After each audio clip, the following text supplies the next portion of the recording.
Buen día. Los saluda a su amigo Nelter de la Cruz. Así se llama el canal. Pues bien, seguimos con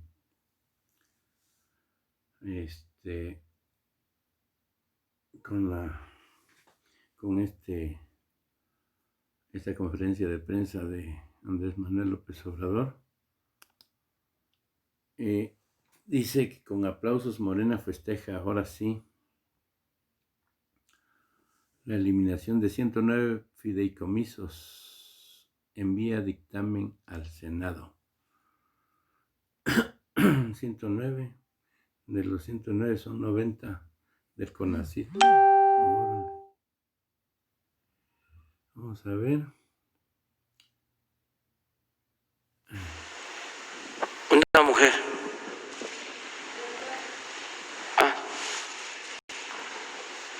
Ella. Y luego, hombre. Luego.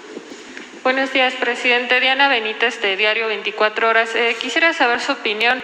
Ayer en la audiencia de Genaro García Luna, pues él se declara no culpable de estos 5 delitos que se le imputan, y también al parecer pues que se inició una investigación por parte del juez, dado que pues se dijo que los reporteros mexicanos pues hicieron ruido e impidieron que esta audiencia continuara. Sí, yo algo supe de eso, de que habían reporteros mexicanos, pero la verdad no conozco lo que hicieron mal. O sea, parece que fue que se interrumpió durante algún tiempo, ¿no?, la audiencia. Solo conozco eso, ¿no? No creo yo que en un asunto así influya lo de los reporteros. O sea, lo veo más como una cuestión anecdótica, no de fondo. Lo que está en cuestión es la acusación que se le está haciendo a García Luna, o las acusaciones con pruebas, un expediente que se habló de miles de cuartillas, de hojas, y audios donde lo responsabilizan de varios delitos, y él se declara inocente. De acuerdo al procedimiento que se sigue, van a haber otras audiencias, o ya citaron para otra audiencia en diciembre, ¿sí? Y pues luego ya, si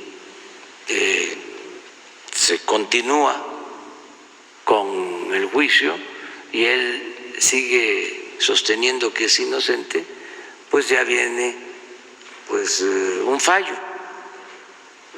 que puede tardar 3 meses, 6 meses.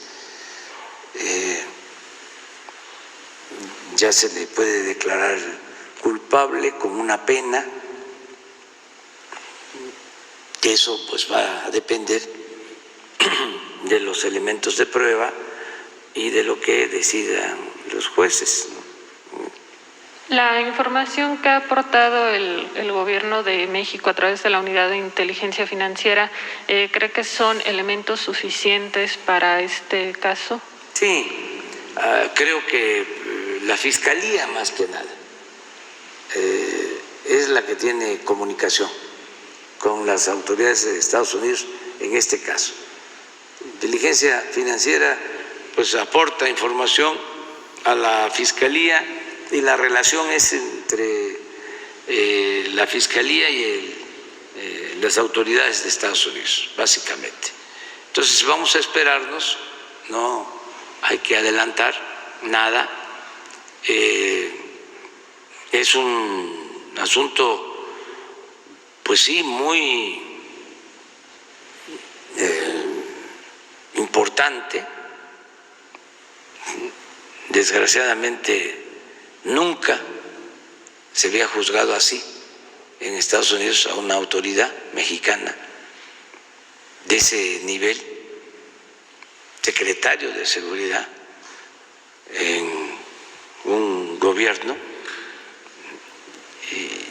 y un secretario muy influyente, porque hay de secretarios a secretarios. Este secretario está muy cercano al presidente, pero también no se puede decir que si era cercano al presidente, pues el presidente es cómplice, ¿no? Eso tiene que probarse. Tienen que haber elementos para demostrarse, de modo que hay que esperar y no especular, no hacer conjeturas, esperar a que se lleve a cabo todo el proceso. Hay mucha información, eso sí, sin duda. Además están saliendo hasta libros sobre el tema, cuando menos sé de 3 libros relacionados con este asunto, y van a salir otros, y bueno, y está saliendo más información. Ayer, sí, un escritor de un libro, Francisco Cruz, periodista, ¿no? ¿De qué periódico? Es que escribió el libro de García Luna, El Señor de la Buena. Sí, pero él es periodista. No recuerdo este. Sí, yo no sé en qué periódico escribe, pero sí salió este libro nuevo y se hacen señalamientos de que incluso García Luna tuvo que ver con el Partido Nuevo que están registrando Calderón y los México Libre. Ok, presidente, y en un segundo tema, más o menos por el mes de julio, cuando México apenas tenía pues 50,000 lamentables fallecimientos por el COVID, usted hizo aquí una especie, un pequeño homenaje en Palacio Nacional hacia esas personas que fallecieron, y habló ahí de que se entregarían pensiones o becas a las personas que hayan perdido un familiar. ¿Cuándo comenzará a aplicarse esto? ¿Será universal? No sé si nos puede detallar un poco más de eso, porque ya no ha tocado el tema, por favor. Sí, es que estamos atendiendo pues lo mismo, la pandemia. La verdad que pensábamos que ya a estas alturas íbamos a tener pues resuelto, ¿no?, este problema tan lamentable. Sin embargo, se ha llevado más tiempo y lo más doloroso, más víctimas, ¿sí?, más fallecimientos.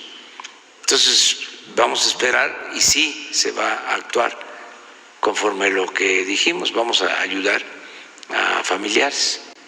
O sea, ¿sería algo ya que aplique una vez que haya cesado la sí, epidemia? Estamos esperando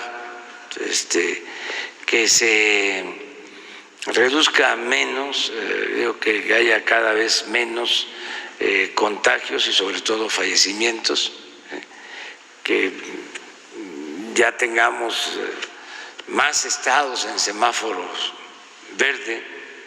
Todavía solo Campeche, y eso que se está cuidando mucho, también puede entrar en semáforo verde.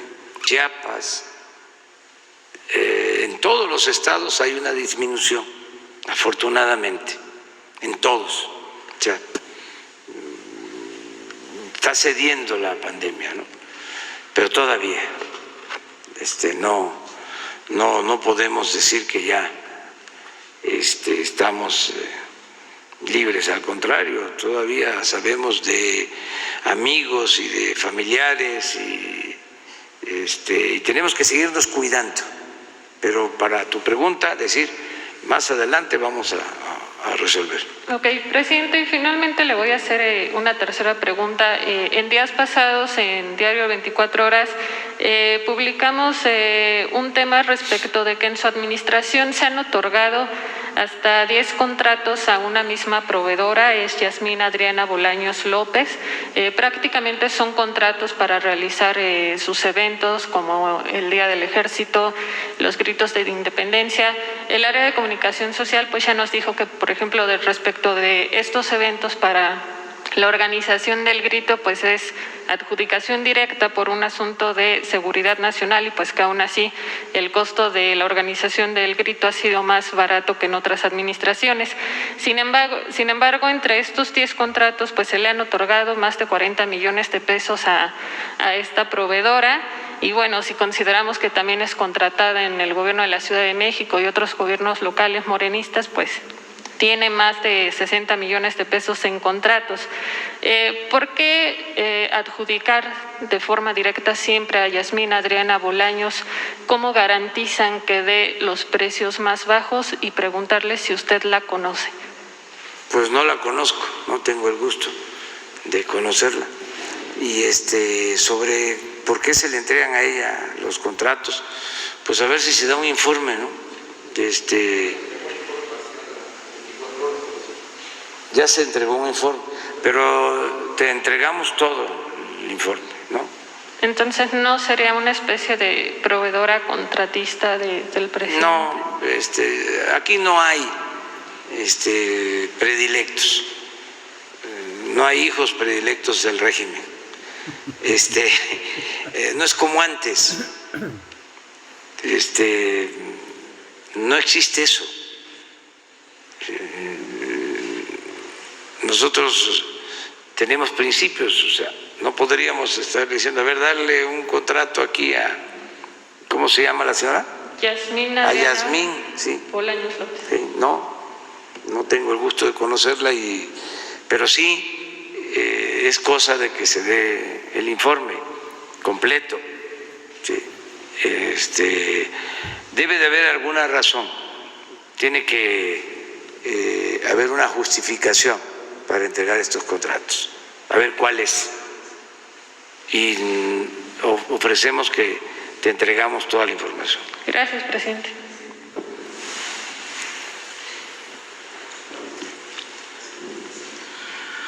Buenos días, presidente. Raúl Velázquez de las Noches, de uno más, de un corrupto más en gobierno. Yo hoy le quiero presentar 3 casos de corrupción. Y antes, el pasado 15 de septiembre le pedí apoyo para la Secretaría, que me apoyara con la Secretaría de Relaciones Exteriores para visitar consulados, darle las gracias a usted y al canciller. Hemos empatado agendas y ya iniciamos los viajes. Estuvimos el pasado en San Diego, este mes en Phoenix y viene Miami y Nueva York. Primer caso, presidente. Le quiero ampliar una información que le presentó mi compañero Carlos Pozos. Es un tema con Infonavit que también estamos buscando una reunión y hoy se cumplen 68 días que no nos atienden. Se trata de la unidad habitacional Tepozanes, como muchos casos en el país.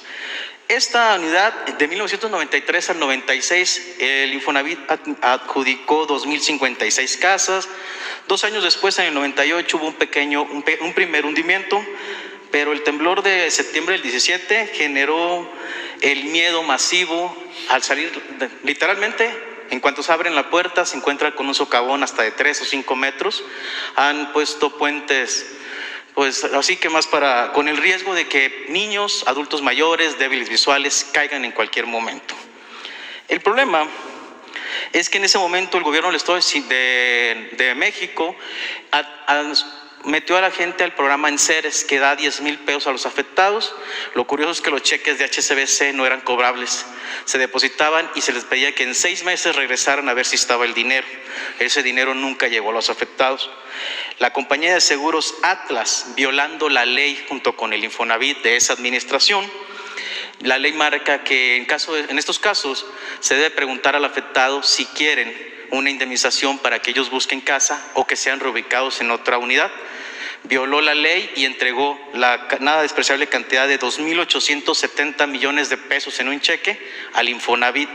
El problema también es que el Infonavit no liberó las deudas, no devolvió a los acreedores, a los habitantes afectados, derechohabientes, sus aportaciones de más de 20 años y al día de hoy les siguen descontando a estos trabajadores las casas. En 2018 la UNAM llevó a cabo un estudio de riesgo habitacional, resultando que sí, no son habitables. El pasado 8 de enero del 2020, el gobierno del Estado de México, apoyado con notarios, notificó a todos los vecinos que están en una zona de riesgo. Actualmente hay 150 familias organizadas de mayor riesgo y señalan que los intentan desalojar porque el gobierno del Estado de México, y es importante recalcar que solamente una calle lo separa de la Ciudad de México, quiere vender barato estos terrenos a un desarrollador inmobiliario para construir un centro comercial. Compraron casas hace 25 años, las siguen pagando, es un riesgo vivir en ellos y desde el pasado 1 de agosto hemos buscado al titular, hoy cumplimos 68 días y no recibimos respuesta. A diferencia, no es regalar dinero, en esta ocasión no es apoyar. El Infonavit recuperó la deuda, toda la cartera, solo es devolverles a estas personas sus aportaciones de 20 años, presidente. La petición es que nos apoye para que el Carlos Martínez Velázquez, titular del Infonavit, nos atienda. Hoy mismo les va a atender sobre esto y que se informe aquí, que pedirle al director del Infonavit que por la tarde, en las reuniones que tienen, cuando viene también Román Meyer, que se informe sobre este caso, pero que hoy los atienda. Bien. Segundo caso, presidente. Hoy preocupa en todo el país el tema de los fideicomisos. Todos los columnistas son expertos, pero nadie sabemos nada. Hay casos como el del Fondem, Financiera Rural, protección a los defensores de derechos humanos, que son los que más resaltan. La petición, presidente, es que se puede presentar aquí en una conferencia cómo se ejecutaría todo para evitar la corrupción, conocer los nombres de los fideicomisos, cuántos son, su historia, los montos que manejaban, el método pasado de ejecución de los mismos y cómo se ejecutarían hoy, quiénes serían las dependencias, las reglas y así despejar dudas, pero sobre todo muchos miedos que traen algunos. Sí, llama la atención, ayer lo decía yo, cómo defienden el tema de los fideicomisos y de los fondos, ¿no? Como si realmente fuesen auténticos representantes del pueblo y les preocupara, ¿no?, que el pueblo se quedara sin atención médica, sin medicamentos, porque el fideicomiso de salud va a desaparecer, que les preocupa mucho la ciencia, la tecnología, ¿no?, porque se va a quedar sin apoyo, sin dinero, ¿no?, esta materia. En fin, da la impresión de que son como paladines, ¿no?, de la defensa del pueblo, y no, lo que están defendiendo es al régimen corrupto que existía y que queremos erradicar por completo. Claro que vamos a mostrar aquí cómo se manejaban los fideicomisos. Claro que lo vamos a hacer para contestarles a estos que se pasan toda la noche obstaculizando, impidiendo el que se lleve a cabo una reforma para acabar con la corrupción y para que esos fondos beneficien al pueblo, que no se los roben. Es lamentable que legisladores estén defendiendo a ladrones, a gente deshonesta, y lo vamos a aprobar. Ayer tuve una reunión con los que van a hacerse cargo de la evaluación sobre el funcionamiento de los fideicomisos, esto que me están demandando, y de los fondos, y acordamos que teniendo ya el diagnóstico y cómo operaban y cómo gastaban el dinero y quiénes se beneficiaban, aquí vamos a informarle al pueblo, uno por uno, de los 110 fideicomisos, para que haya transparencia completa. Y lo otro, cómo se va a manejar en el futuro.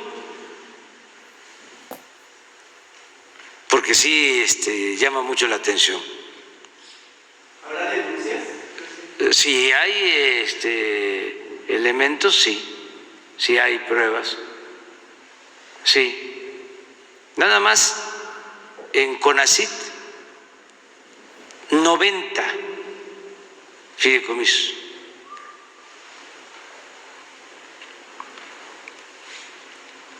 Y tenemos que saber cómo se usaba el dinero.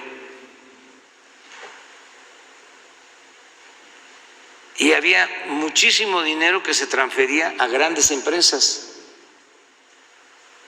O sea, la investigación se hacía a costillas del erario, por poner un solo ejemplo. Entonces, tenemos que revisar todo esto. Entonces va a venir la directora del CONACYT a explicar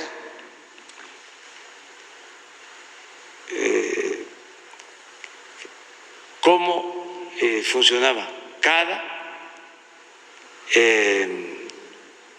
fideicomiso, porque se manejaba dinero también para, por ejemplo, ciencia, tecnología, y se utilizaba en construcción de edificios. O sea, lo de siempre. Se habla de un hospital y lo que les importaba era la obra física, la construcción, el contrato de obra. Y se está conociendo de que cobraban hasta 2 o 3 veces más el costo de la obra. Pues todo eso lo vamos a exponer aquí. Y desde luego, si es un deportista de alto rendimiento, si es un investigador, si es un escritor, si es un artista, si es un artesano que está recibiendo su apoyo, lo va a seguir recibiendo sin ningún problema. Si es un cineasta, pero con estos temas, o sea, ¿quién no quiere el desarrollo de la ciencia y de la tecnología? ¿Quién no quiere fomentar la cultura? ¿Quién no quiere fomentar el deporte, ayudar a los deportistas? Ese no es el tema. El asunto es la corrupción, el dinero guardado, jineteado en bancos,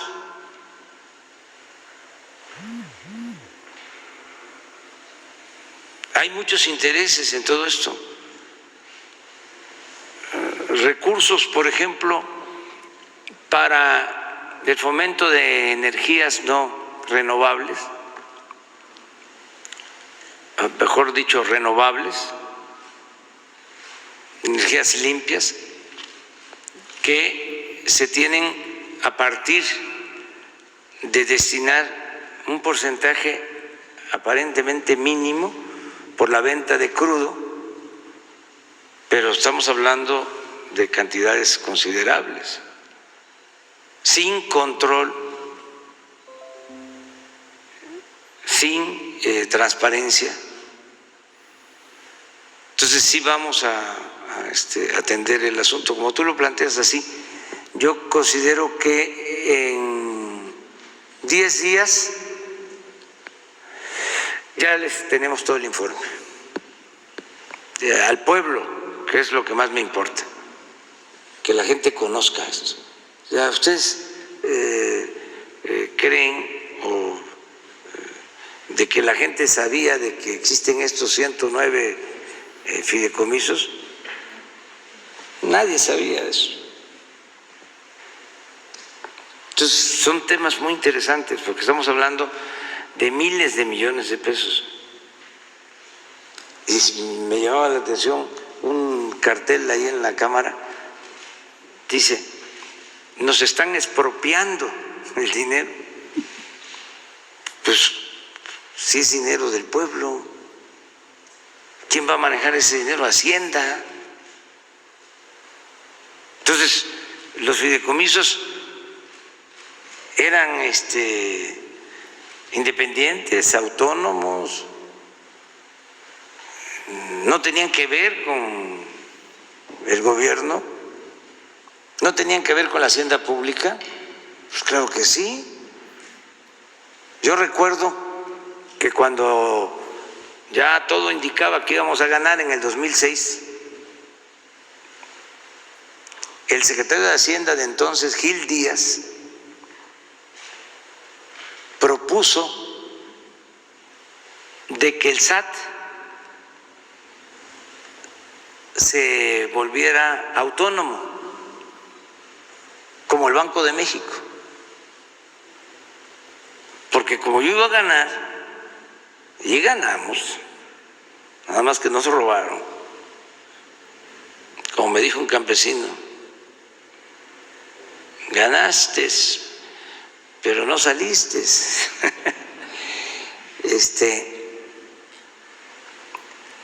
Querían quitarnos el SAT,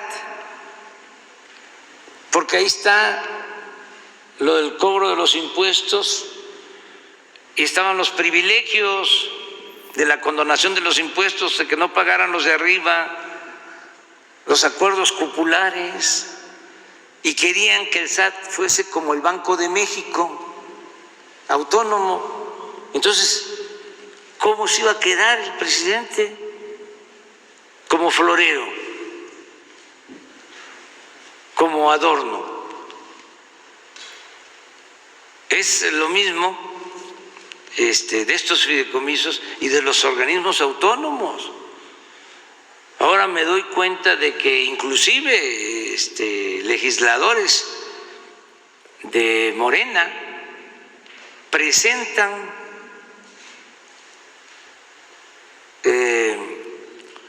una iniciativa para volver organismo autónomo al COFEPRIS o a la COFEPRIS. Fíjense hasta dónde llegan. ¿Por qué la COFEPRIS va a ser autónoma? Porque ahí están los intereses de los laboratorios, de las farmacéuticas, de las cigarreras, de los que venden el alcohol. Tiene que ver la COFEPRIS con todo lo sanitario y no quieren que dependa de la Secretaría de Salud. Quieren que esté afuera. Y esto lo estoy planteando porque supe de una iniciativa que presentaron legisladores, senadores de Morena. Y aquí aprovecho para decirles, pues tengan cuidado, son libres, pero el modus operandi durante el neoliberalismo fue la creación de estos órganos autónomos. Lo que hicieron con la llamada reforma energética, crear órganos autónomos para todo. En el caso de las telecomunicaciones, crearon su órgano autónomo,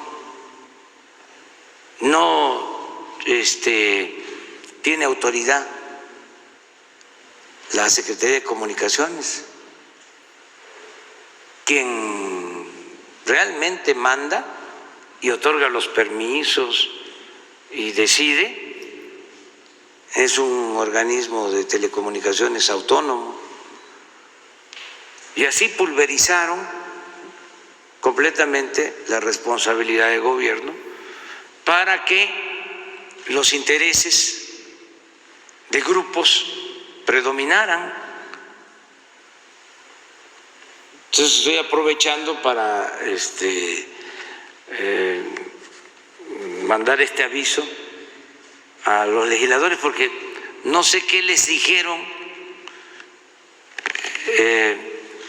como hubo una reestructuración en la Secretaría de Salud y determinamos que el subsecretario de Salud, Hugo López-Gatell, se hiciera cargo también de coordinar lo de la COFEPRIS. Me imagino que eso fue lo que los alteró, los ofuscó, porque Hugo no es bien visto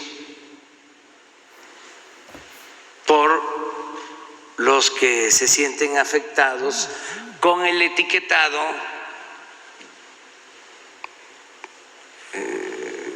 ahora ya saben ustedes que hay un nuevo etiquetado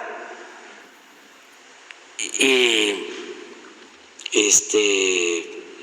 el doctor Alcocer y Hugo pues son gentes honestas que les tengo toda la confianza.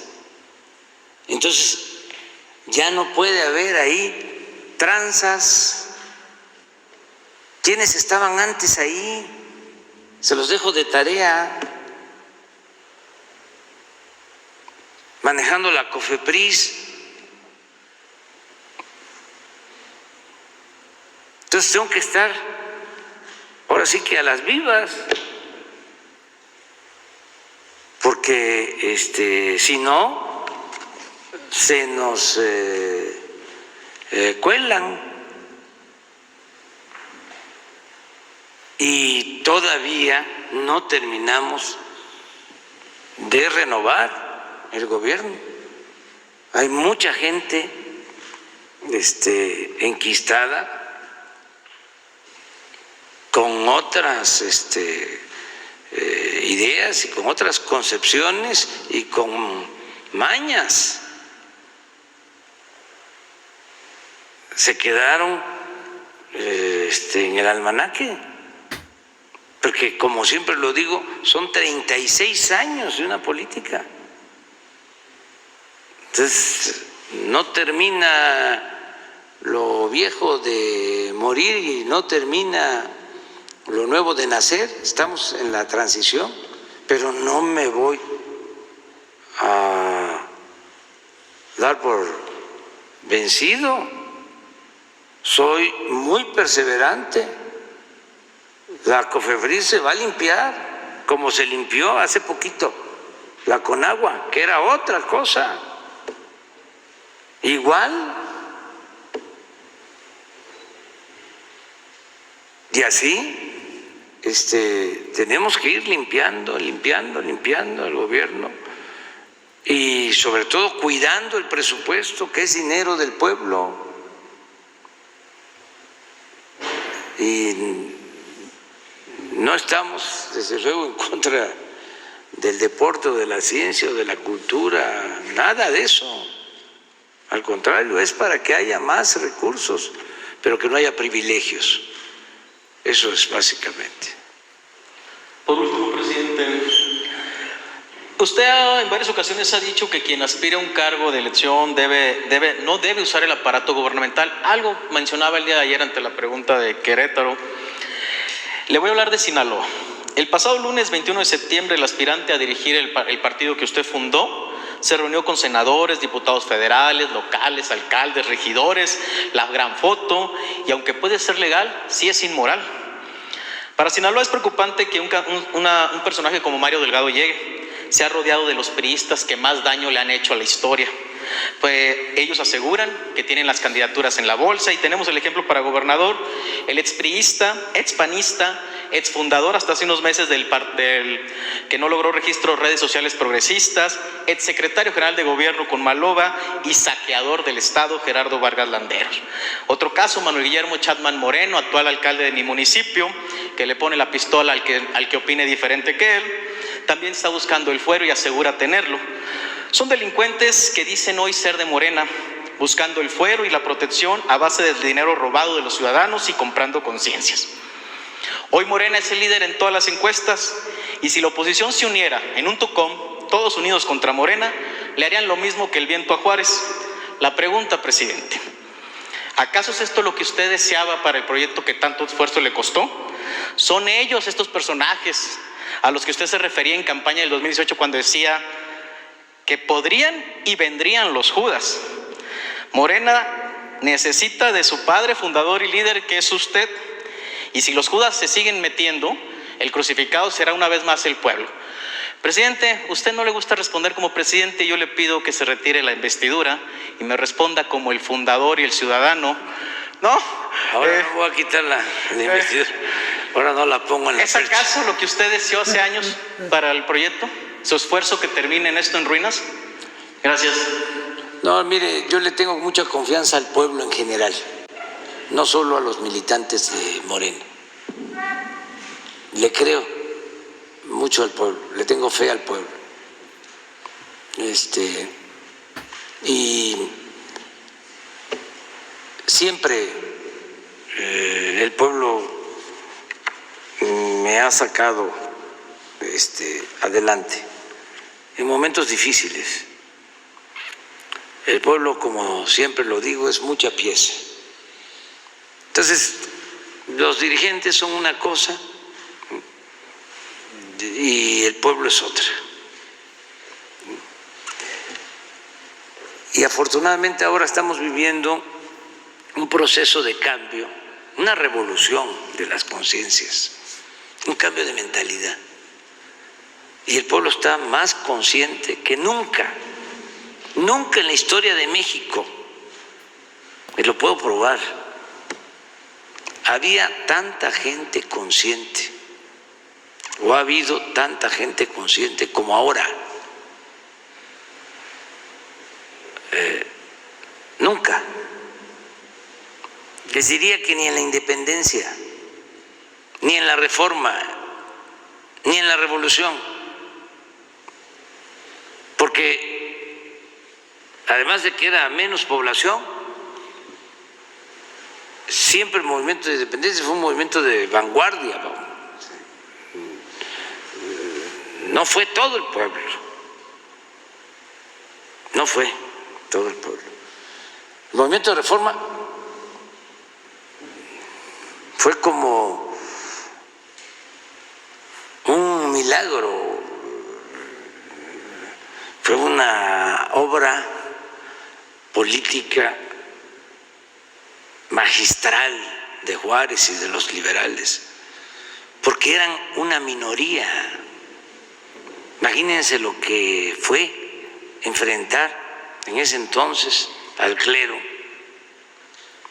que no solo tenía los bienes materiales, las tierras del país, sino la conciencia de la mayoría del pueblo. Entonces, ¿cómo le hicieron los liberales para llevar a cabo esa transformación? Eso fue genial, eso fue único. Aquí nos llevaría mucho tiempo analizar, reflexionar sobre esta transformación, cómo la lograron. Desde luego, fue producto de la imaginación, del talento, de la perseverancia de hombres que parecían gigantes, los mejores patriotas, los mejores dirigentes políticos, los mejores periodistas que han habido en toda la historia de México. Llevaron a cabo esta transformación, antes que en cualquier otro país del mundo, porque las independencias se dieron casi al mismo tiempo en todos los países de América, si ustedes revisan eso. Pero el movimiento de reforma no. Eso tuvo que ver básicamente con México. Y la revolución, a pesar de que se movilizó mucha gente, murieron por la violencia y por las epidemias 1 millón de mexicanos, de todas maneras no lo abarcó todo. Este movimiento pacífico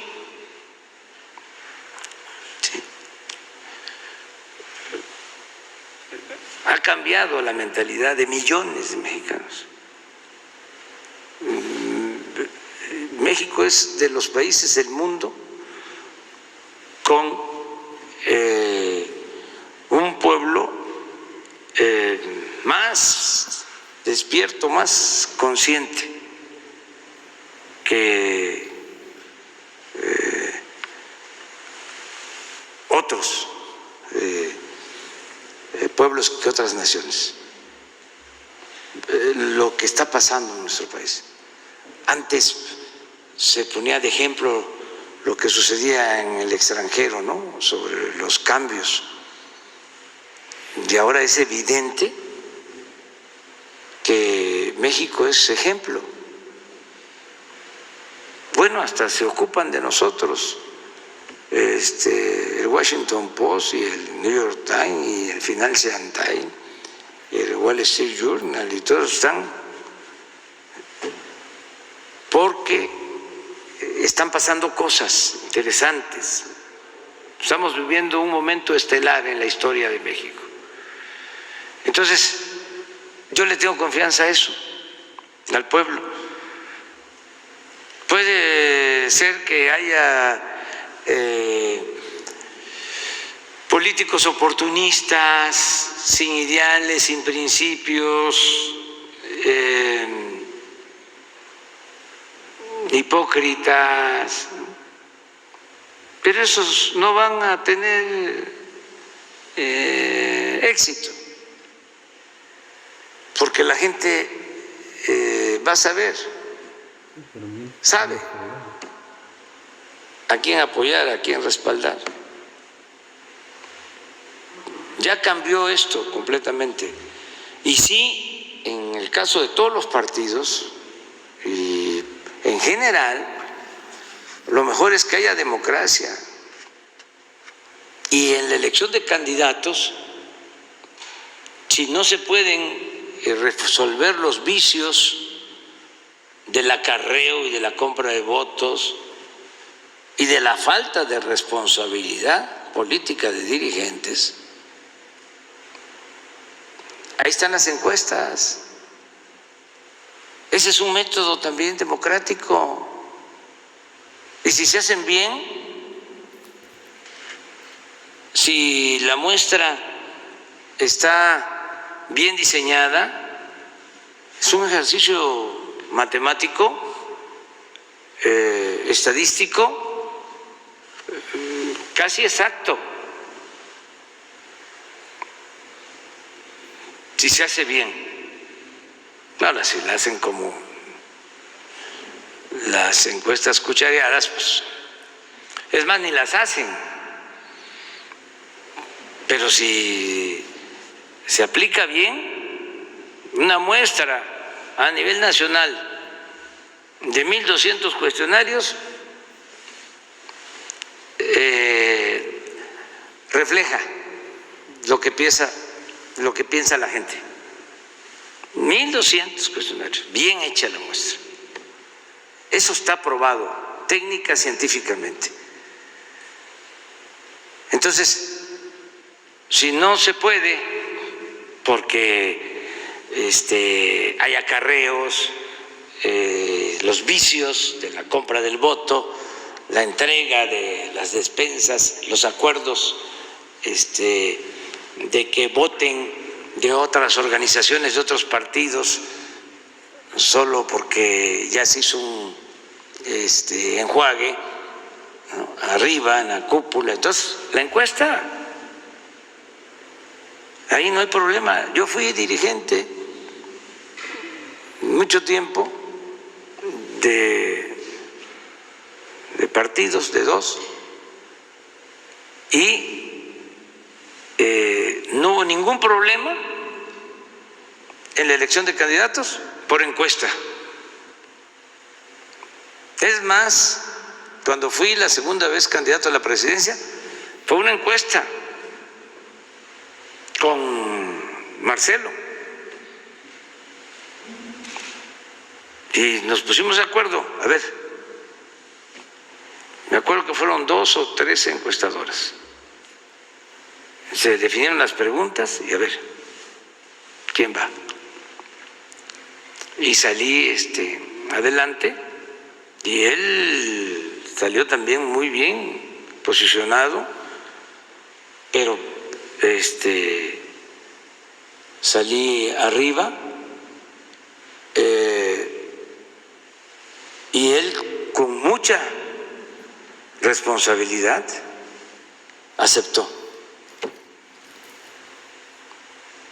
Porque eso es lo otro. Se hace la encuesta y no se gana. No, es que, ¿saben qué se dice? Es interesante entonces. Como la muestra es de 1.000 o 1.200, estoy hablando para un país que tiene 32 millones de hogares, 90 millones de ciudadanos, 128 o 130 mil, 30 millones de habitantes. Entonces, van a 1.000 casas, 1.200. Entonces, el que pierde y no acepta, dice: a ver, compañeros, que levanten la mano aquí. ¿A quién encuestaron? Pues puede ser que a nadie. ¿Sí? ¿Supieron ustedes de que? No. Entonces, no se acepta el resultado. Son cosas que se deben de tomar en cuenta. Hay también otra cosa. Hay algunos que son muy famosos, pero arriba no los conoce el pueblo. Hay de dos, ¿no? Los que son muy, muy, muy famosos en todos lados, pero tienen mala fama, pero sí los conocen. Y hay otros que son muy buenos, pero no son conocidos. Entonces, no es perfecto el método, pero eso es la gente, es la opinión de los ciudadanos. No solo para el caso de Morena, para cualquier caso debería de hacerse así. O la elección abierta, pero todavía no hay la responsabilidad suficiente. El pueblo se porta muy bien, pero los líderes o quienes representan a grupos o quieren cargos o aspiran a cargos, se echan a perder. Es que no ha habido democracia en México desde hace siglos. Estamos dando los primeros pasos. No tenemos hábito democrático. Estamos empezando. Y tenemos que hacer nuestra labor para afianzar la democracia como forma de vida y como forma de gobierno. Pero lleva tiempo porque es una costumbre, es un hábito. En el caso de América, el ejemplo, Costa Rica, de las democracias más avanzadas, ahí nunca, en la historia reciente, se hablaba o se conocía de fraude. Pero en nuestro país no, un mal ejemplo, fraude tras fraude. Fraudes al por mayor. En elecciones presidenciales, en elecciones estatales, en elecciones municipales y últimamente, por eso también tanto problema, dinero de procedencia ilícita en las campañas. Ya no se conformaban los grupos con dar dinero para que les nombraran al director de seguridad pública del municipio, sino ya ponían al presidente municipal directo.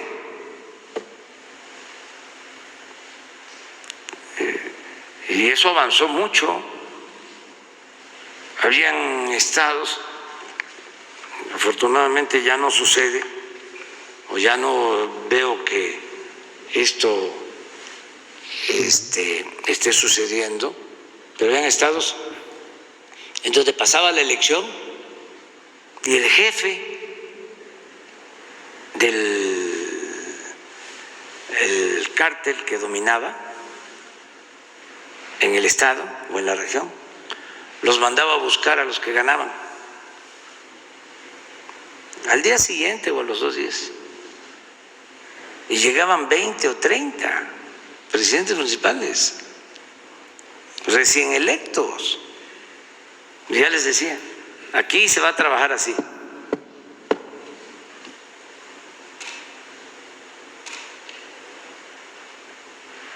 Y hacían fraude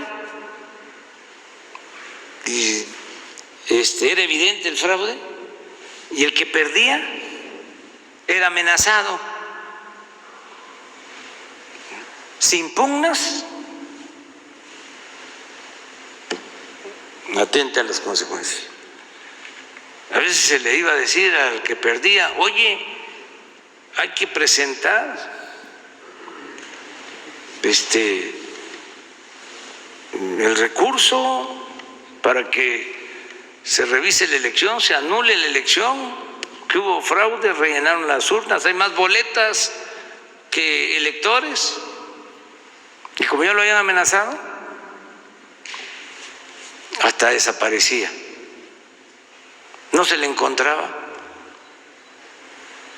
ya regresaba después de que había pasado el término legal. A todo eso se llegó, porque no es nada más que Odebrecht dio dinero, claro que dio.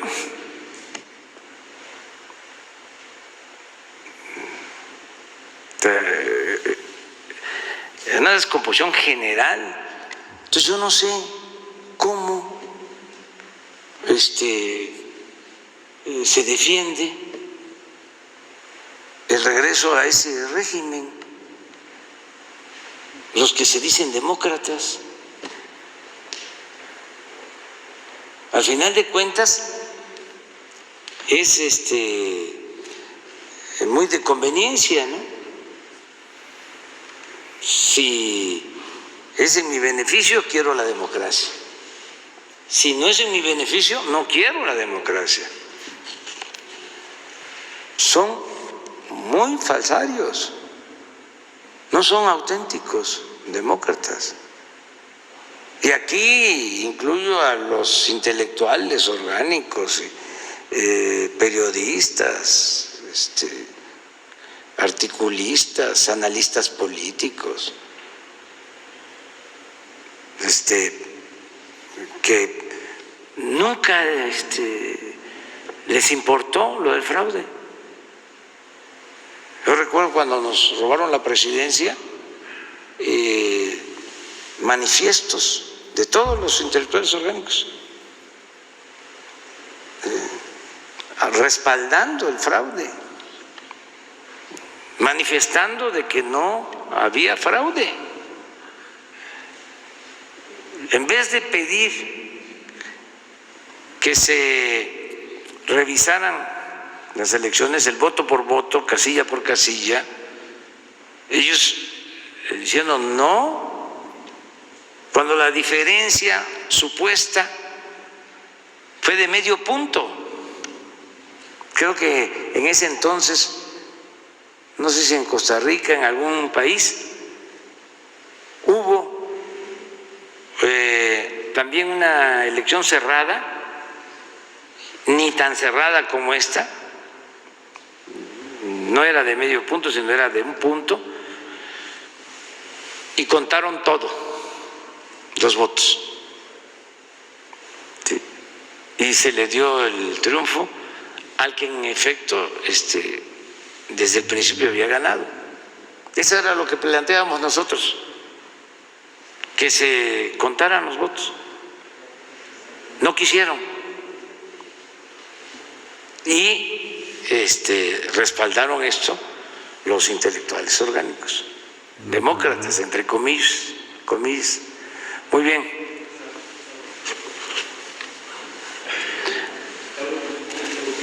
Anda. Pues sí, vamos a seguir ahorita. Pues ahí está, fuerte y contundente y muy claro. Mario Delgado se une a la lacra de los Judas del PRI. Otro traición no es por parte de Ricardo Monreal. Los senadores quieren otra vez volver a lo que era a las reformas neoliberales. Bueno, un saludo. Quiero agradecer muchísimo a todos los que nos han apoyado con este canal, por darle a la campanita y suscribirse. Síganlo haciendo. Denle un like o ahí abajo denle a la campanita. Me despido, seguimos en otro próximo video. Tengan bonito día.